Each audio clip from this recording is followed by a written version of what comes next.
омӯзиши илмҳои табиатшиносӣ дақиқ ва риёзӣ барои рушди фардӣ ва ҷамъиятӣ аҳамияти бузург дорад. ҳар яке аз ин бо таваҷҷӯҳ ба хусусиятҳои алоҳида ва таъсири онҳо ба зиндагии инсон, ба пешрафти кишварҳо ва ҷаҳони мутамаддин нақши муҳим мегузоранд. салом бинандагони азиз, нашри навбатии барномаи суҳбати рӯз аст манзури шумо. дар ин барнома доир ба аҳамияти омӯзиши илмҳои табиатшиносӣ дақиқ ва риёзӣ бо омӯзгори донишгоҳи давлатии омӯзгории Тоҷикистон ба номи Садриддин Айнӣ Ислом Миров суҳбат мекунем. хушомадед. омӯзиши илмҳои табиатшиносӣ дақиқ ва риёзӣ барои ҷомеаи мо чӣ аҳамият доранд? пеш аз оне ки мо дар самти омӯзиши фанҳои дақиқ, рушди фанҳои дақиқ ва табиатшиносӣ суҳбат кунем, пеши назари мо манамин истиқлолияти давлатии ҷумҳурии Тоҷикистон рӯи кор меояд, рӯи назар меояд ки бе истиқлолият ва суботу осоиштагии кишвар пешрафти соҳаи илму маорифро тасаввур кардан дар ягон ҷомеа ғайриимкон аст. аз ин лиҳоз ҷомеаи имрӯзаи Тоҷикистонро зарур аст ки дар мадди аввал бояд ба қадри ҳамин истиқлолият ва осоиштагӣ расад. зеро ки дар ҷомеае ки сулҳу субот ва осоиштагӣ вуҷуд надорад, дар он ҷомеа илм, маориф, таълим ва тарбия ба дараҷаи олӣ пеш намеравад. омӯзиши фанҳои дақиқ ва табиии риёзӣ дар самти пешрави ҷомеаи кунунии Тоҷикистон саҳми арзандаи худро мегузорад. зеро ки махсусан эълон гардидани солҳои 2020-2040 20-солаи омӯзиши рушди фанҳои табиатшиносӣ дақиқ ва риёзӣ дар соҳаи илми маориф яке аз шартҳои асосии омӯзиши фанҳои табиатшиносӣ ба ҳисоб меравад. дар тамоми гӯшаву канори ҷумҳурии Тоҷикистон ба роҳ мондани сохтмонҳои иншоотҳои таълимӣ аз қабили боғчаҳо, мактабҳои миёна, литсейҳо ва гимназияҳо, донишгоҳу донишкадаҳо барои боз ҳам пешрафт намудани соҳаи илму маориф, омӯзиши фанҳои табиӣ ва риёзӣ саҳми арзанда мегузорад. хуб, ташаккур. аз дидгоҳи шумо роҳҳои муассири омӯзиши фанҳои мазкур кадомҳоянд?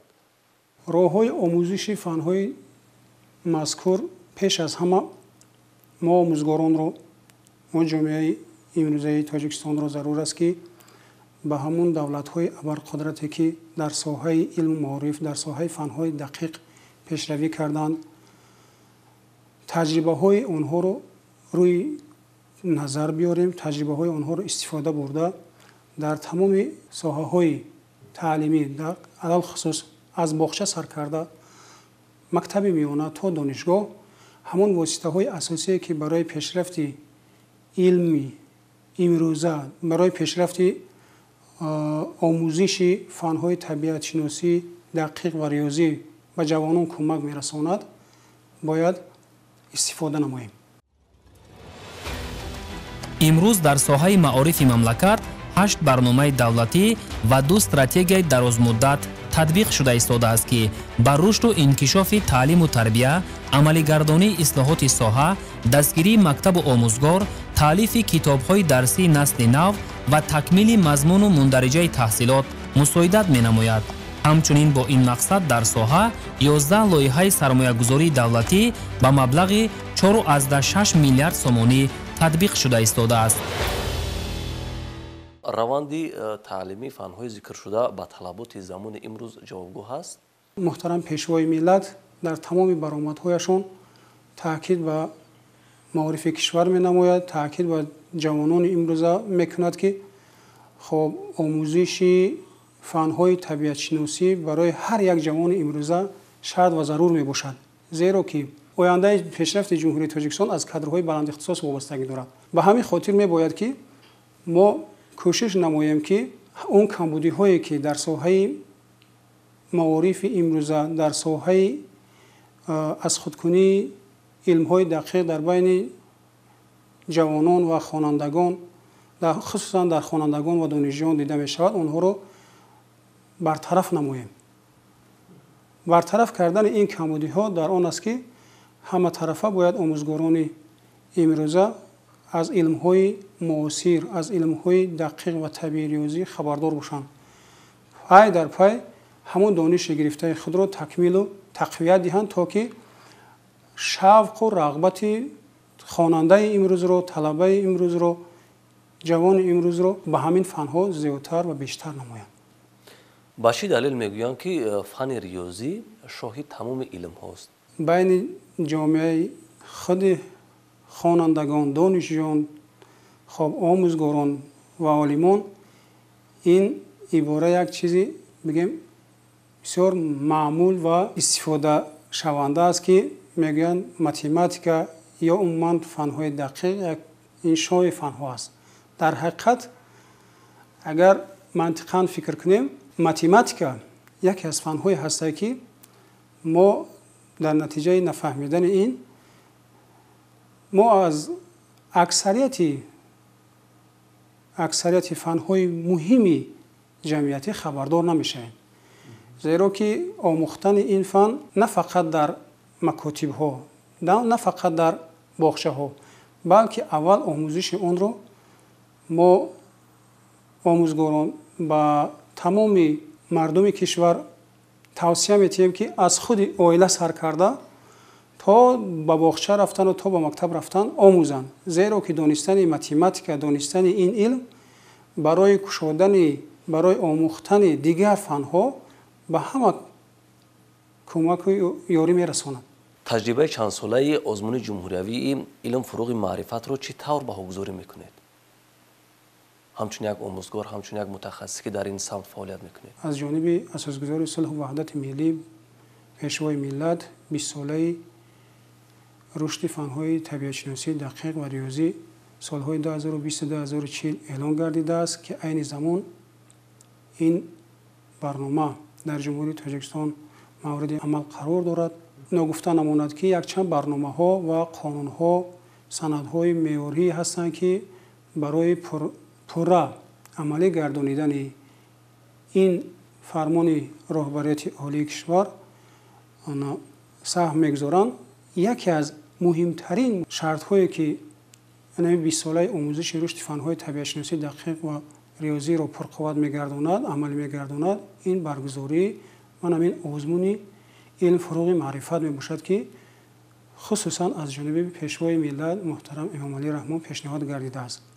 ногуфта намонад ки озмуни илм фуруғи маърифат дар ҷомеаи имрӯза дар байни ҷавонон яке аз озмунҳои беҳтарин ба ҳисоб меравад, ки аз давраҳои муҳим иборат аст ва аз мактаби миёна сар карда то давраи охирон тамоми мактаббачаҳо, донишҷӯён, аспирантон ва магистроне ки дар ин озмун иштирок мекунанд, тибқи низомнома бо як рӯҳияи болида, бо як мақсади бисёр хуб иштирок карда мехоҳанд ки илми худро, манамо дониши худро дар тамоми ҷомеаи имрӯза на фақат дар ҷумҳурии Тоҷикистон, балки дар тамоми ҷаҳон нишон диҳанд. аз ин лиҳоз мо гуфта метавонем ки озмуни илм фуруғи маърифат яке аз самтҳои асосии пешрафти илми риёзӣ ва дақиқи тоҷик дар замони имрӯза ба ҳисоб меравад.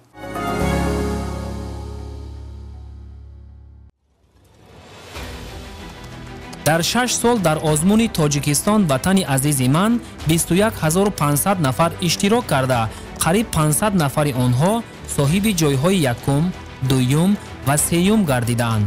дар озмунҳои дигар аз ҷумла фуруғи субҳи доноӣ китоб аст, илм фуруғи маърифат ва тоҷикон оинаи таърихи миллат низ то имрӯз 2 миллиону 60 ҳазор нафар шаҳрвандони кишвар, хусусан наврасону ҷавонон иштирок карда, қариб 1000 нафар соҳиби шоҳҷоиза, ҷойҳои намунавӣ ва ҷоизаҳои пулӣ гардидаанд. имрӯз ба назар мерасад ки аксарияти ҷавонону наврасон ба илмҳои табиатшиносию дақиқу риёзӣ шавқу рағбати камтар доранд. хусусан ман дар назар дорам беш аз 10 соле ки маркази миллии тестии назди президенти ҷумҳурии Тоҷикистон фаъолият мебарад ва аз рӯи 5 классер довталабони худро қабул мекунад, аз ҳама камтарин ба ҳамин классери як табии техникӣ یعنی که نقشه خود رو پر نمیکند این کلاسیر. یعنی توجهی داوطلبان با این بسیار کم است. سبب و عامل این رو شما همچون متخصص در چی میبینید؟ رون آوردن این جوانان خصوصا ختم کنندگانی که یا که طلبگانی که در مکاتب‌های میانه امروز یا که دانشجویانی که در دانشگاه‌های عالی و کسبی تحصیل میکنن به توجهی و خنک نظری کردن اونها البته میرسد به نظر، اما امروزها حکومت جمهوری تاجیکستان در یک جایگی با معارف جمهوری تاجیکستان کوشش کرده ایستاده است که منمو صف کادرهایی که برای باز هم بلند برداشتن آموزش فنهای دقیق در مکتب‌های میانه در مکتب‌های عالی نمیرسد، بیشتر بر راه ماند، تامین نماید. از این لحاظ ما پورا نمیتوانیم بگیم که در حقیقت پورا این کمبودی ها برطرف شده است، لیکن آهسته آهسته این کمبودی ها از بین می رود، زیرا که جوانان امروزه تاجیک الکی حس کرده ایستادند که خب رفتن بر خارج کشور و در مهاجرت کار کردن این برای پیشرفت جامعه، برای اهل عائله و برای فرزندان یگان تاثیر مثبت نمیگذارد. و همین خاطر کوشش کرده اند عین زمان که جوانان و شخصانی که از دانشگاه ختم میکنند در ساحه آموزگاری آنها الکی در مکتب‌های میانه از حسابی که هر مسئله از جانب اساسگر صلح و وحدت ملی جمهوری تاجیکستان ساحه معارف مورد توجه که قرار دارد و یک مقدار معین معاش آموزگاران که برداشته میشن، آهسته آهسته